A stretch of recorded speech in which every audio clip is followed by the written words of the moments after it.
And then you say that you're treated inhumanely because they took the laces off your kicks as you show them pictures of your family on your smartphone. Yeah, I'm okay with laughing theatrically at this. Sorry, but he's crying though. Good. This story encapsulates everything that is wrong with, to use the term mainstream media, CNN certainly. This is a story that CNN is using. They're trying to draw an emotional line between you and the people who they're displaying. So, first off, let's be clear. They want you to feel guilty for believing in illegal immigration. They want you to feel guilty and racist for wanting illegal immigrants to be deported, particularly felonious illegal immigrants. They want you to feel guilty for that, and they want you to feel guilty for that. They want to draw the parallel that that's bad and racist because they can connect that to Donald Trump. So they bring out this piece where they bring out people crying, sob stories of people who are being deported for the human interest side of the story, and then they also try and hit you with numbers to make the economic argument that, well, you know what, this doesn't even make economic sense. All of it is complete and total garbage. Let's go to their setup. It's called ICE Air, an airline funded by the U.S. government and run by Immigration and Customs Enforcement, a fleet of commercial planes flying deported immigrants out of the United States, each passenger costing U.S. taxpayers an average of $2,000 last year. You say that like it's a bad thing. I can't fly to London from New York, business class, $2,000. And it also makes it seem a whole lot different, by the way. In the spirit of being balanced. This is not how ICE Air sells it in their commercials. Somewhere, high above the clouds, lies a simple dream. The dream to travel worry-free, where delayed, overbooked flights are a distant memory, where lost luggage is a lost problem, where you can sit back, relax, and let us do the planning. Because this dream has only one destination. You've arrived. That dream is ICE Air. ICE Air. Welcome home.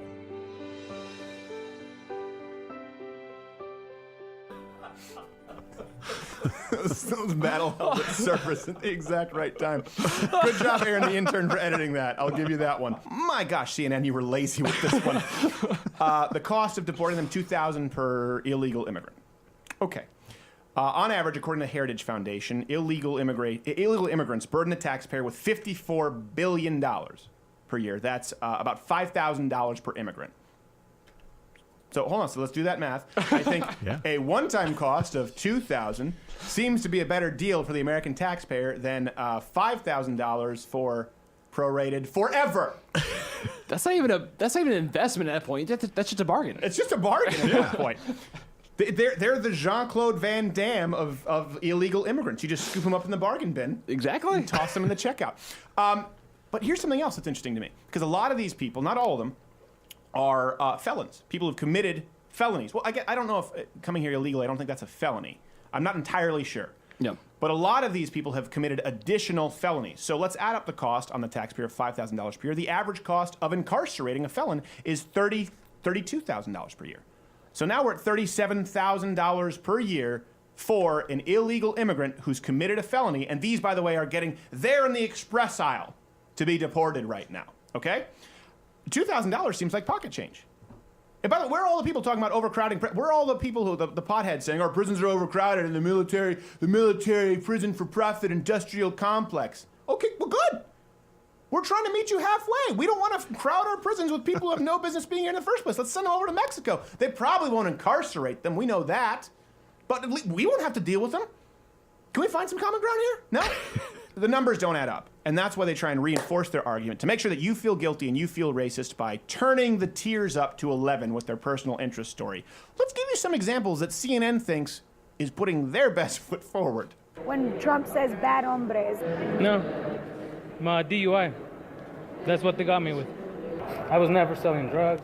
David Padilla is one of 135 Mexican nationals who arrived on this flight from El Paso to Mexico City. It's a scene repeated 3 times a week, year-round. Yes! He didn't sell drugs. He just committed a DUI. Is that a minor offense now? Mothers against drunk drive. This isn't a thing. So all of a sudden, because their skin has slightly more melanin, we're gonna down. Oh, he just had a DUI. Well, first off, he came here illegally, crime, and had a DUI. By the way, DUI. De Blasio doesn't even want to deport immigrants with DUIs. We're talking about a city here that wanted to ban big gulps. But Mr. Hernandez driving on a case of Coronas, well, we'll let that slide because we're tolerant. I don't know what kind of a space-time warp I've jumped into. 28 drunk driving deaths per day. That's over 10,000 last year in 2016. So these are the sob stories that they want you to, and they roll this, and they want you to feel like a horrible person for laughing out loud and saying, good, of course. Let's go to their next clip. It's just so hard. They just pull you away. You can't even say bye to anybody. So hard. Kind of like all those families who never got to say goodbye to the people who were hit by people who were driving under the influence. Next clip. If I would have been like pulled over the day that happened without Trump being in office, I think I would have been able to go home. Well, you know what? Okay, the man has a point here. He's saying if, under Barack Obama, I would have been pulled over with a DUI and would have been allowed to stay. You know what? I'll take your word for it. And now he's saying because Donald Trump's president, he was caught being in this country illegally and committing a crime with a DUI and is now being deported courtesy of ICE Air. Put one on the scoreboard for President Trump. Make America sober again. Okay, I think we have another one here coming up. There are a few sub stories that they show. Y es terrible porque No habla English, not on this show, okay? We don't allow that. Ouch. They don't treat you like a human being. Padilla, who claims ICE cut off his shoelaces, says none of it is enough to keep him from his family in the United States. Okay, listen, the reason that we're laughing here is so that you don't feel guilty about laughing. Because everyone who watched this special in a room with friends, so, crying, they don't treat you like a human being. And if you laughed, everyone would be like, you're a horrible human being. No, you should laugh. As a matter of fact, you should laugh theatrically. Do you see this? That guy's an asshole. Let me tell you why. They don't treat you like a human being. They cut off my shoelaces. They cut off your shoelaces. That's right, because they don't want you to, tie someone else together. I don't know if you can hang yourself. They get rid of belts in prisons. They're about to handcuff you. You don't have shoelaces. So that's his litmus test. They don't even treat me like a human being. By the way, let me show you my family. You're going to open up your old wallet? No, iPhone. Look at this. I'm not treated like a human being. They took the shoelaces off my kicks. Samsung Galaxy 7. It's like, you're not treated like a human being. You come here illegally, okay? That's already a crime. Not to mention all the people, you've already screwed people who've been waiting in line legally. We have people who are trying to get to work on this show into the country legally as interns because they are brilliant creative artists, and that's hard to come by. You screw those people, you make the process harder, then you get a DUI, which results in thousands and thousands of deaths per year, is also inconsiderate, and you probably don't know how to use your turn signal. Then you talk about how the previous president would have let it slide, and so it must be racist for the current president to not let it slide. And then you say that you're treated inhumanely because they took the laces off your kicks as you show them pictures of your family on your smartphone. Yeah, I'm okay with laughing theatrically at this. Sorry, but he's crying though. Good. It's only racist if the United States does it. I knew a guy who had a DUI, or maybe it was a DWI in Canada. He was coming from Europe. He can't go there for 10 years. Wow. This happens in every country. If you enter a country illegally and you commit another crime, they're not super lenient. Let's go south of the border because learning about people's cultures is appreciating their cultures. What are Mexico's immigration laws like? Well, first off, felonies are punishable by 2 to 10 years. They're pretty harsh. And they're even more harsh on felonies from people who are there illegally. They don't use a politically correct term. They don't call you undocumented worker. They call you ¡Ándale! And throw you to the border. Mexico, here's their policy. Deports foreigners who are deemed detrimental to economic or national interests, violate Mexican law, are not physically or mentally healthy, or lack the necessary funds for their sustenance and for their dependents. It almost reads like a Margaret Sanger script. So let's be clear. Mexico doesn't just deport you if you commit a crime. Mexico deports you unless you're a sugar daddy. Yeah. Don't even think about trying to get on the public dole. You have to be making more than the average sombreroed friend over there. Otherwise, they don't want you and they send you back. They send you back if you are not in their best economic or national interests. Do you see that nationalism there? Nationalism is only racist when the United States does it. And which is ultimately ironic because we're a country that don't really have a national racial identity. You can be a nationalist in the United States and that's represented by the Constitution. You're a nationalist in the sense that you believe our culture created by the laws as per the Constitution, Bill of Rights, have fostered a culture of freedom that, by the way, when liberals say we have no culture, no, our main export is culture. That's why people are doing whatever they can to get here. Am I a nationalist in the sense that I think our nation is better than Mexico? Yes, they're nationalists and that it's a race of tiny brown people. I'm a nationalist and I think the Constitution kicks ass and I think that it's created the best country that's ever existed. But somehow that's more racist than what they do over there in Mexico. Immigration, right? A lot of people, they have problems. Amnesty, okay, we understand it. Or anchor babies is a term used. That's kind of complicated. Yeah, sure. The kid didn't do anything wrong. Yeah. And I can see both sides of that argument. At some point, someone has to be punished. You had the argument on immigration where Trump was absolutely blasting Marco Rubio, and then his plan kind of put forward is effectively the same as Marco Rubio. But before we even get to, leftists always say, Republicans are the party of no. We want to find common ground. Okay. Let's get rid of amnesty before we even get there, or before we even get to anchor babies. I understand that these are issues that need to be discussed. But right here, right now, we are talking about deporting illegal immigrants who are only found exclusively because they got caught committing crimes. How is that? If we can't find common ground there is no common ground to be found. It's like, listen, okay, before amnesty, before we get to anchor babies, what about just deporting the guy who got a DUI? I can't believe you. Well, shit, there's no common ground. There's no possible way we can have a logical discussion. The guy committed a DUI 3 times. We caught him. It's only going to cost us $2,000. Can we deport him? I think that's insensitive. This is why I don't say I'm a centrist. We'll have anyone on the show. And I say this with Dave Rubin. We'll argue, we'll discuss with anybody. But I am a conservative. I am very right-leaning. The problem is there is no centrism for reasonable people.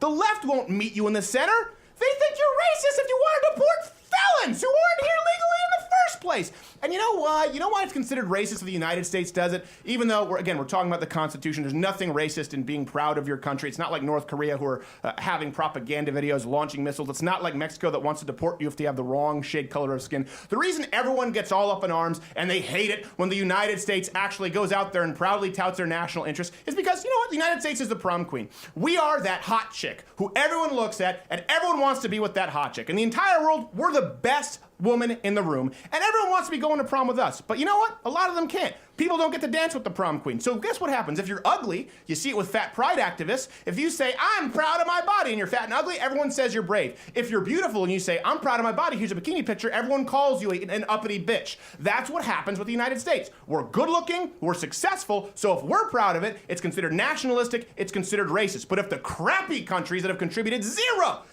to modern society, other than some cool decapitations that were presented in a Mel Gibson film, are somehow proud of their country, we're going to allow it, Your Honor. If we want to talk about common ground, I would take it further than that. Not people with DUIs, but a lot of these people, not all Mexicans, okay, I'm not saying all Mexicans are rapists, but the people who are here who are committing rapes and murders and are joining and creating gang violence, I think you put them on an exclusive private first class ICE air jet. Hey, if you like this video, subscribe by clicking the button that says subscribe. If not, there's a strong chance that you're an Armenian genocide denier. Wink, wink. I think you know what I'm talking about. But head on over there if this isn't the channel for you. I'm sure you'll find something there that you deem very insightful and informative. Also, I request that you come back here afterward and immediately leave a negative comment because we read those and those affect our lives directly. We care about them because we care about. Do you find yourself at all skeptical that the United States can fix man-made climate change? You've got some nerve on you there, apostate. We have found the witch, may we burn her! Global warming, I meant climate change. By popular request, this is a list of the top 5 myths associated with global warming, I mean climate change. Now, I know what you're thinking and or saying to your computer screens. Who are you? That's me. To create a video debunking climate change. You're no atmospheric scientist. See, the thing about that is, Neither are you. Neither is this guy. My purpose here is not at all to pretend to be a scientist, but to get you, the viewer, to think about real science versus media hype. We're all gonna die. First off, here's the definition of science. Now, if you find yourself at all skeptical, a climate science denier is what you're labeled. Climate denier community. Climate deniers. Climate denial. Those who deny climate change. Ignorant, out of touch, or crazy. Either you believe in science or you don't. Climate change deniers. It's important to note this label is applied to anybody who finds themselves at all skeptical that the current proposed legislation would do anything to curb imminent global warming, climate change. Let me explain a little more. To be a science denier at all to the current climate change coalition, you merely need to be skeptical of any one of these four things. Number one, that the Earth is warming. Number two, that humans are the primary cause of it. Number three, that it will have catastrophic results. And most importantly, number four, that the only entity competent and fit to stop these results is the United States government or some international form of government. Unless you accept all of those points wholesale, you are labeled a science denier by the same people who often push the idea that gender is merely a figment of your imagination. But that's none of my business. Maybe you believe all of these points, and that's fine. I want to hear from you in the comments section, because unlike the current climate change coalition, I don't believe that my opponents should be jailed. What's your thought on jailing skeptics as war criminals? Well, we'll see what happens. Was it appropriate to jail the guys from Enron? Interesting. Okay, right? So we'll see what happens. Bill Nye the Fascist Guy. Bill Nye the Fascist Guy.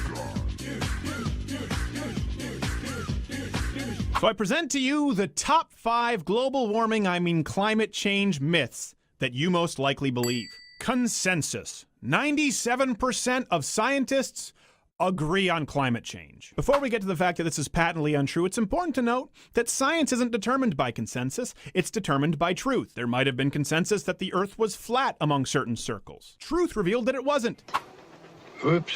There was consensus among many groups of Darwinians that black people were less evolved than white people and closer to our common ape-like ancestors. Truth revealed that's not the case. Just kidding. Right away, the biggest argument used has gotten us away from actual science. But even this argument is false. The 97% statistic first appeared in 2009 in a study by University of Illinois master's student Kendall Zimmerman and her advisor Peter Doran. It was a 2-question survey, and only 5% of people who answered, a little more than 150, were actual climate scientists. The 97% comes from an even smaller subset of people, 79 people who were self-professed climate scientists, with over 50% of their research being conducted on the subject of climate change. So that 97% first came from 70-something scientists who agreed that the Earth's temperatures have risen since the 1800s and that humans are likely a contributing factor. People used this number and ran with it. Meeting is adjourned. When evidence was wearing a little thin and people started questioning it, in 2013, Australian blogger John Cook and his buddies reviewed some abstracts of peer-reviewed papers published from 91 to 2011. And what were his findings? Coincidentally, that exactly 97% of scientists, either explicitly or implicitly, made the assertion that humans were somewhat responsible for warming. Not even climate change, warming. His work was debunked as crap. Back off, man. I'm a scientist. In the publication Science and Education in 2013, for example, David R. Legates, Legate? I don't know, I'm not racist, a professor of geography at the University of Delaware and former director of its Center for Climatic Research, and 3 co-authors reviewed the same papers as Mr. Cook and found only 41 papers, a whopping 0.3% of all 11,944 abstracts, or 1%. Of the 4,014 even expressing an opinion. Certainly not 97%. That's it! I know you're thinking, what are you hiding? Isn't there more from which this 97% number came? No, there really isn't. All references available at louderwithcrowder.com. Okay, here's the point. Climate change advocates have a problem, and rightfully so, with a petition that was sent to the United States government with over 30,000 people claiming to have some sort of gripe or skeptical view of climate change. People on the left have said this isn't an accurate enough sample size, and there aren't enough people here who are actual atmospheric scientists. You know what? I agree. I think that's fair. So why don't we apply that same standard to this 97% consensus trash? It's true, just because someone's a scientist doesn't mean they know any more about actual climate science than you or me. I'm a botanist. You wouldn't have your gastrointestinologist perform your brain surgery unless, like non-climate scientist Bill Nye, your head is planted firmly up your ass. Bill Nye the douchebag guy. Bill Nye the douchebag guy. I'm not even saying that most climate scientists, particularly those in a public dole, wouldn't say that climate change is an imminent threat and humans are the cause of it. My point is that just because someone says there is consensus, it doesn't absolve you or them of critical thinking. If you can't make the case as to why climate change is a catastrophic threat and man-made, you have no business citing some arbitrary number of which you don't even know the original source. By the way, who are these top climate scientists, like the head of the Sierra Club, referencing? How is it incorrect?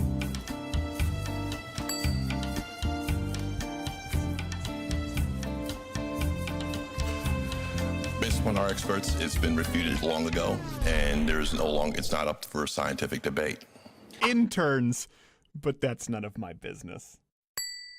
Myth number 2. You've heard this one everywhere. The ice sheets are melting. Truth. The Antarctic ice sheets are actually growing by billions of tons per year. Does that come to me from climate change denial /flatearthers.com? No, how about NASA?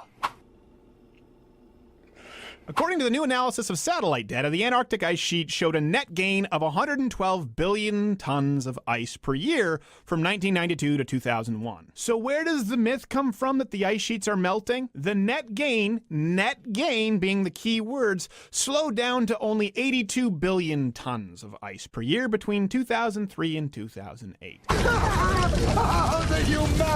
I know what you're thinking. Okay, numbers are relative and billions, it's hard to quantify. Let me give you the worst case scenario. The worst case scenario humanly possible. If the net gains continued to slow at the current rate without fail, it would still take over 3 decades for the Antarctic ice sheet to see any form of net loss. Just like contrary to Al Gore saying that Mount Kilimanjaro would have no snow within a decade, there's plenty of snow, still, year-round. Do we sometimes see it decrease? Absolutely. Anything close to catastrophic? Many scientists say no. Let's clip along here like you're still glad to be watching me.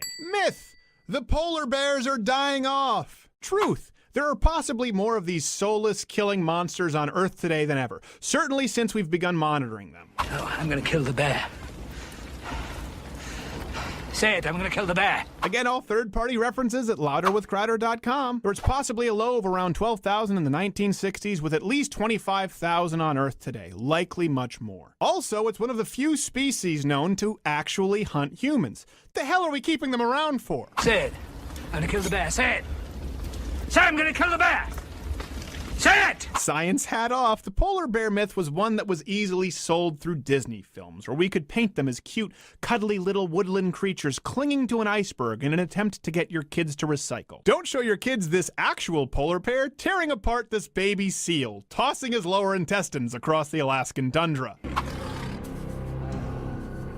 If their population keeps growing, that won't be a seal, it'll be your son. Science hat back on. Kill all of them. I'm gonna kill the bear. Say it again! I'm gonna kill the bear. And again! I'm gonna kill the bear! Good! Myth number 4. Our current climate models are accurate, and our predictions have been stellar. I think you can guess where this one's going. We rely on a few organizations for these predictions, one of which is NOAA. They can't even accurately predict how many hurricanes there will be this year in Florida. We've tasked them with acting as our first warning system for retired French Canadians and old Jewish men in Hawaiian shirts, and their technology can't even get that right. Okay, what is wrong with the thing?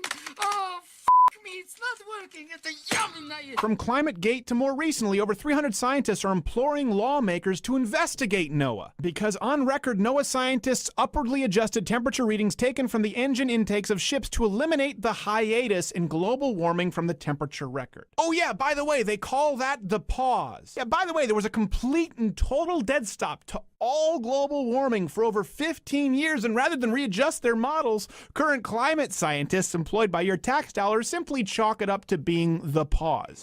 Yeah, well, you know, that's just like your opinion, man. Where else does this occur in scientific research? Gosh, that groundbreaking cancer drug treatment, we were wrong. For over 15 years, it helped nobody at all. Matter of fact, it might have even given some people cancer. We'll just call it the break. Maybe it's because of this kind of science and the idea that if you're skeptical at all, you're simply a science denier that's led to so many predictions being wrong, including, by the way, nearly all of the predictions made in Al Gore's Oscar-nominated An Inconvenient Truth. Nominated, or did it win? Yeah, it won 2 Oscars. I want to die. Which predictions, to rattle off a few, like Mount Kilimanjaro as we address the polar bears? North Pole still has ice. He didn't account for the 15-plus year pause, and the weather has not gotten worse. But you can go back to the 70s and find other doomsday predictions, like global cooling, overpopulation, and the mass starvation epidemic, which would have been spread by 1990. Well, funnily enough, I was just talking to my friend about that. Our speedometer's melted, and as a result, it's very hard to say with any degree of accuracy exactly how fast we were going. And of course, the constant predictions of resource depletion, peak oil, and possibly mass extinction. All of these have been made by either your federal government or very respected scientists since the 1970s up until now. When these predictions are verifiably wrong, as they nearly always are, do we recalibrate and say, you know what, maybe things aren't as imminent as we've said, or do we simply dismiss any dissidents as climate science deniers? They've made predictions. You and I and planet Earth has been the experiment. We've been able to test many times the hypothesis, and in many instances, it was wrong. Well, yeah, I could buy that, sure, I guess. You would know better than us, especially since we got a melted speedometer. Abandoning that and moving the goalposts? That's the definition of being anti-science. But again, if you disagree with me, that's great. I think this discussion should take place. I'm not trying to jail you. Again, check all the references at louderwithcreditor.com. Look at the source predictions and then observe the results. Many of these climate scientists wanted you to believe that even as early as the 1990s, the Earth would be like this.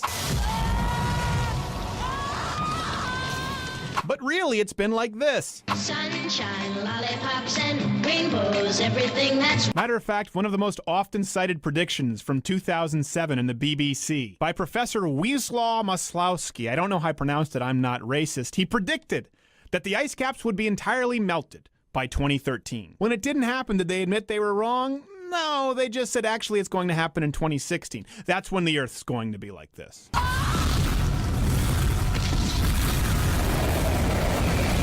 When crazy Harold Camping predicted the apocalypse in October 2011, it didn't happen. We laughed. When self-proclaimed scientists do the exact same thing, we say that laughing is anti-science. All of this brings us to our final and most important myth.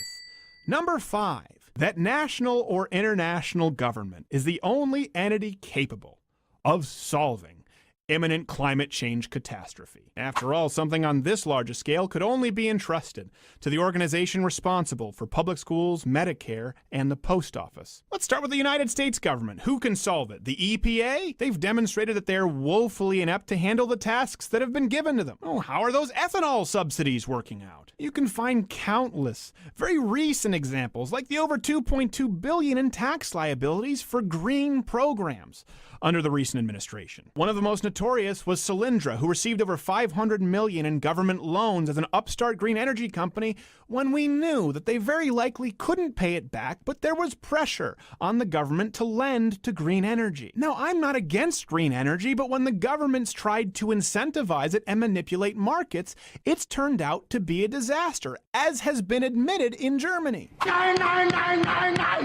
Maybe that's because sometimes the rush toward renewable green energy can actually be dirtier, as is the case often with wind turbines. How do they get created? How do they get put up? The Energizer Bunny can only take you so far. Hint: coal, oil, gas, that's used to create these things, which invariably end up being less efficient. Big government can't get out of its own way even when it has an entirely leftist legislature, as seen when they tried to put solar panels up on the Mojave Desert, but then there was gridlock because of an endangered species of tortoise. Crush the tortoise, grind the shell, turn it into energy. Let's skip a step and just burn the tortoises. Tortai? Better yet, feed them to the polar bears. Let's have one big furry bonfire. I'm gonna kill the motherfucker. The truth is that hybrid cars aren't necessarily greener than normal cars. How do you think they're built? Often from minerals and raw supplies that come from countries that are mining for them without any kind of government oversight. They're merely tossing a 12-year-old in between his break from making Nike shoes and hoping the roof doesn't collapse in on him, so they have to send in the canaries and create an obituary. Does that offend you? Not as much as this crap should offend your intelligence. And little Chen lost his life for nothing because the most green thing you could have done would have been to buy an old used car. Yes, over a hybrid, buy any old used car. A Datsun, a fucking Toyota, a fucking Mustang, a fucking Buick, 4 fucking wheels and a seat. But instead, you demanded your white guilt-mobile with poor handling. I want a fucking car right fucking now.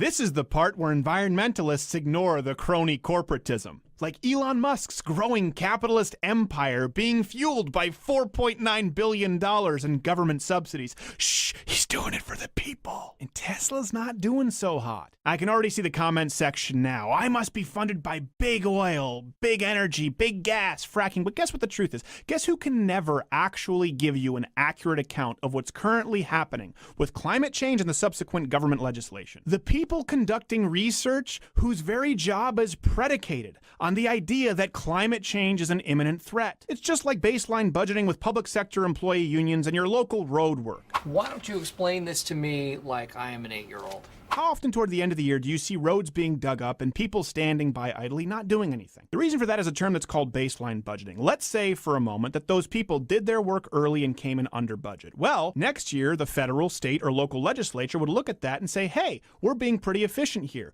We can cut some funding and put it somewhere else where we might need it. To ensure that that never happens, these people run out the clock, make sure they spend the entire budget, and ask for more the next year.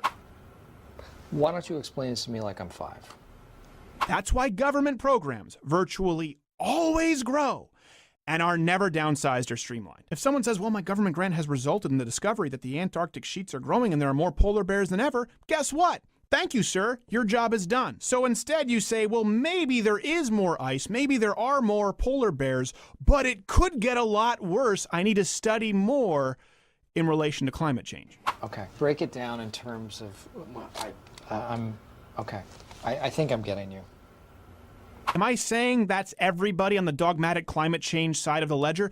No, but I'm not the one saying that we shouldn't have a discussion and possibly anybody critical of my opinion should be jailed. Do you really think big oil and energy are going around giving me checks or every single person who's possibly skeptical of these points listed? Well, let me tell you why it matters to me to set the record straight. Because unlike the currently always shifting, goalpost-moving, cataclysmic predictions coming from the neo-environmentalist lobby, we know right now, we can observe statistically, scientifically, beyond any shadow of a doubt, that our current green legislation and proposed environmentally protecting legislation hurts poor people. Now, not just poor people in the first world. Sure, if gas goes up a couple of dollars per gallon and subsequently milk and all your goods and services, that's kind of inconvenient for you. For the poor kid living in Mexico who works all week to buy a gallon of gas, or the kid out there in the plains of Zambia who needs any kind of energy he can possibly get, it's a death sentence. Your white guilt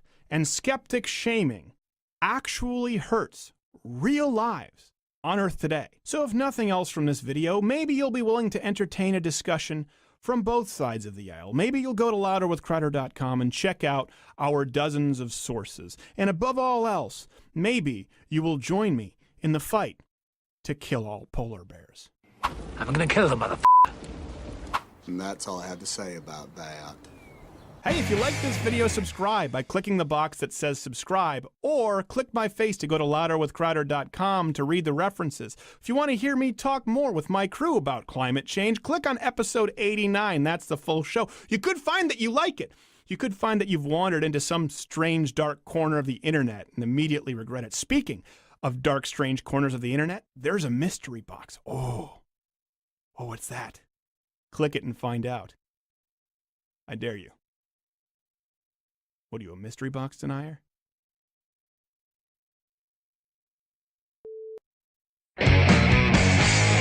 Bill Nye is the trend all over. He has his new Netflix show, Bill Nye, the not-so-scientist guy. Listen, here's something I want to be clear about. I want to set this up. Bill Nye was originally he was like a stand-up comedian, a sketch comedian, and he has a bachelor's, I believe a bachelor's in mechanical engineering. So he's not really what most people would consider a scientist, but let's allow that and say that he's a scientist in that field. It doesn't mean that he's an expert in another field. My issue here with Bill Nye is almost a walking appeal to authority fallacy, in the sense that I don't think you need to be a scientist to criticize a scientist's ideas or to come up with some kind of a scientific discovery. You just need to be using the scientific method. I get that. So I don't want to just try and discredit Bill Nye because he claims he's the science guy. The issue I have is that Bill Nye is the first guy to tell everybody else that they have no right to debate or be skeptical because he's a scientist and all the scientists agree with him. We in the science community are looking for an explanation why climate change deniers, or extreme skeptics, do not accept the overwhelming scientific evidence for climate change. And the most reasonable explanation is you have a worldview, and then you have evidence, and the evidence disagrees with your worldview, so you deny the evidence, and then along with that, you deny the authorities that are providing the evidence. You will not deny the authorities?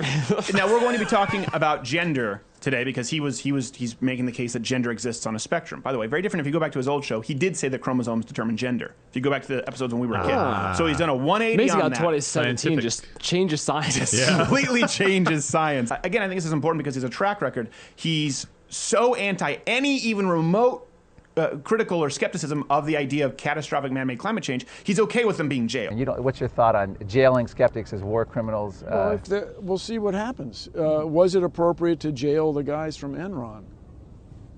Interesting. Okay, right. So we'll see what happens. So, I mean, again, but they'll say anyone who disagrees with them is the extremist. That's you're the extremist. Well, maybe we should jail everyone who disagrees with me. The people who disagree with me, they're the extremists.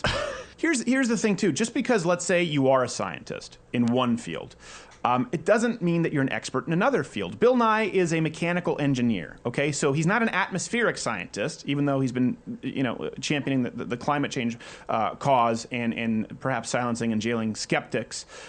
He's not a biologist, he's not a doctor. So he wouldn't be an expert in gender or biological sex. Not saying he doesn't have the right to have an opinion, but again, that sort of matters just like in a field of medicine. You can be a doctor, but it doesn't mean that you're qualified in all realms of medicine. Okay, bypass should be a piece of cake. Now count back from 10 as that anesthesia kicks in. I'm so glad I had the best heart surgeon in New York.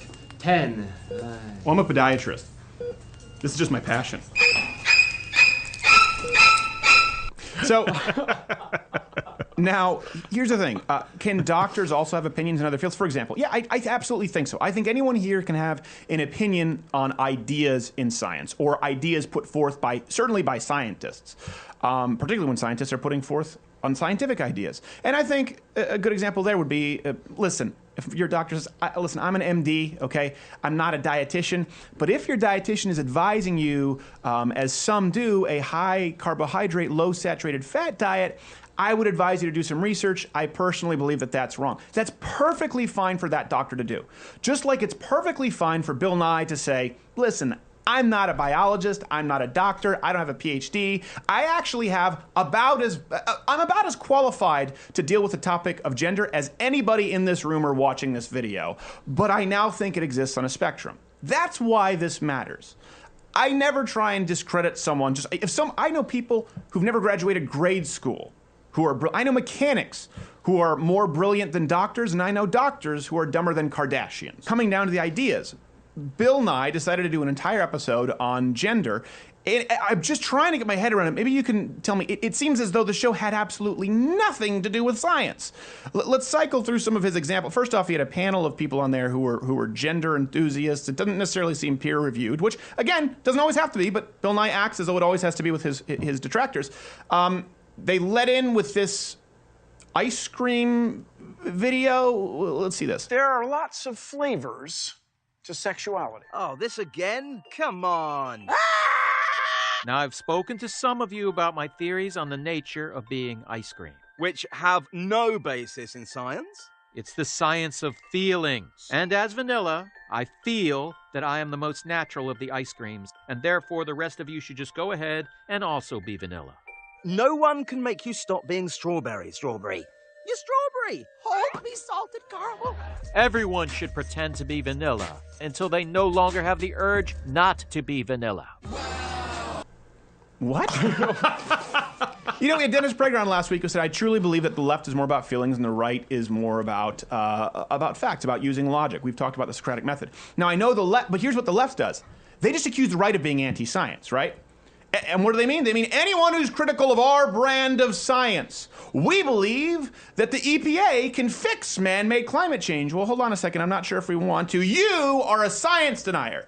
We believe that transgenderism is biological. Well, hold on a second. You are a science denier. So now they've actually created an umbrella so wide, the science of feelings. No, feelings are feelings and science is science. And we're not talking about any kind of synapses, or we're not talking about neurotransmitters here. He's not making that argument. He's not even making an analogy. He's trying to say we need to acknowledge the science of feelings in order to continue along with this narrative. He also used another example going down the trail, which I haven't heard a lot of people bring up, but he brings up the clownfish.